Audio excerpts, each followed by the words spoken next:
welcome to the London Design Summit. It's great to speak to both of you and to hear about your project as well. So let's get into it. The phone booth. Who wants to start? Ossie? What is the phone booth? Well, the phone booth started, the project started 5 years back when it was the two founders that were actually working in IT. They were making ERP systems, and their boss was very loud, always talking on the phone, and they couldn't concentrate. So these guys were young. They were like 24 that time. And they went to their boss saying that, look, we can't concentrate because you're always talking on the phone. Like, could you go somewhere else or be quiet? And, in Finland, we are very frank and we can go direct. So the boss said that, no, get me a phone booth. And the guys went and Googled it up and couldn't find the phone booth. It wasn't there. It wasn't in the market. So they thought that, they were engineers. So they thought that, okay, let's make a phone booth. We can make one. And after like 5 minutes of thinking, they started kind of figuring it out that there must be somebody else in the world who has the same problem. And they actually went to their boss and said that, look, there's two things. You're going to get your phone booth, but we're going to resign. And they started the business from there, 5 years back. And at what stage are we at now? Tell me a bit about where we are at the moment. We are now making roughly 150 phone booths a month and delivering globally. And this is our 8th complete product revision where we fixed, everything that has. Initially it was the minimum viable product, but over the last 5 years, we perfected the product, and now it's very user-friendly, and you can stay there for 2 hours and just work and concentrate. Neil, tell me about your story. So I run a company in the UK, and we distribute the Framery phone booths here.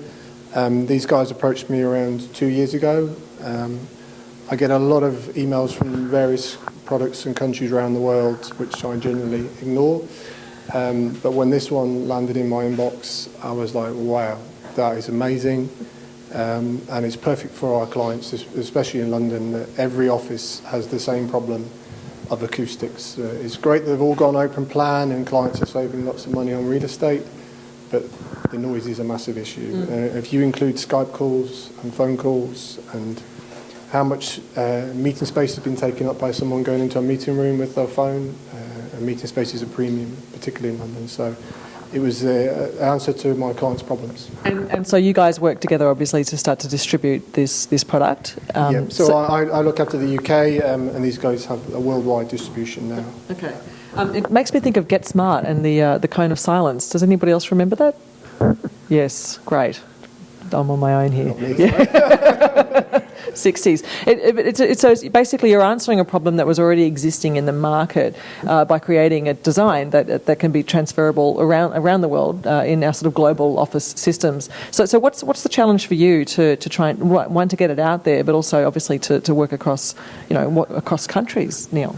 I mean, certainly from my point of view, it's a solution that people don't know is out there in the market, and as we don't have millions of pounds to spend on marketing, it's about getting it in front of the right people, because you never come across someone that doesn't absolutely love it. And equally, sometimes people can look at it and think they may be a bit uncomfortable about going inside because of claustrophobia, but when people physically go in and shut the door, you see this look on their face of like, oh wow, I'm not leaving this place. And a lot of our existing clients have actually got a problem now where the people won't come out of them and they're hogging them because it's such an amazing place to go and work, and no one will disturb you, no one knocks on the door. So some of the big blue chip companies have now limited their time. In the phone booth. So what's it look like? Can you describe it for me? Well, it looks like actually like an Apple phone, more or less, but it has a little bit more depth into it. But you can also take a look at frameryacoustics.com page, and you can find it there.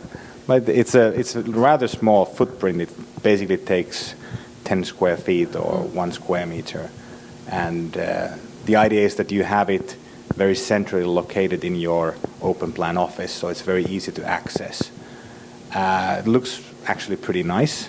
You can also customize the color based on your branding, and it's very, very functional design at the same time. And in terms of the way that we operate in the offices, though, the people that are buying this, who are incorporating it into their office space. I mean, what kind of people are they, I suppose? What kind of companies are sort of embracing this type of idea, this new way of, taking a phone call, really? Well, I think, our biggest client base comes from the software industry. It's the Twitters, Facebooks, Microsoft, so forth. They have a lot of employees, and they really want to care, how they work, and that they enjoy, working, and in San Francisco and bases like this, they are really fighting for the employees, so they invest a lot, the employee well-being. We have a lot of banks that are our clients. Then companies that do HR recruiting, they use them a lot because there's a lot of phone interviews that they have during their days, and they might have close to one booth for every 7 to 8 employees. So it's quite a few, actually. And for you to approach these companies to take on something like this, a product like this, which is, it's a very clear design principles, I suppose. What does it require from you in terms of how you manage those sorts of relationships, those conversations that you need to have? I mean, we essentially, there's two kind of routes to market through the architects and design community, which are generally looking for new innovations all the time and very receptive to it. It's also with the big blue chip companies about essentially getting to the right people for them to understand how we can benefit their business and increase productivity, rather than seeing it just as an asset that costs them money. Sounds good. I love it. Thank you so much, Ossie. And Neil, good on you. Thank you.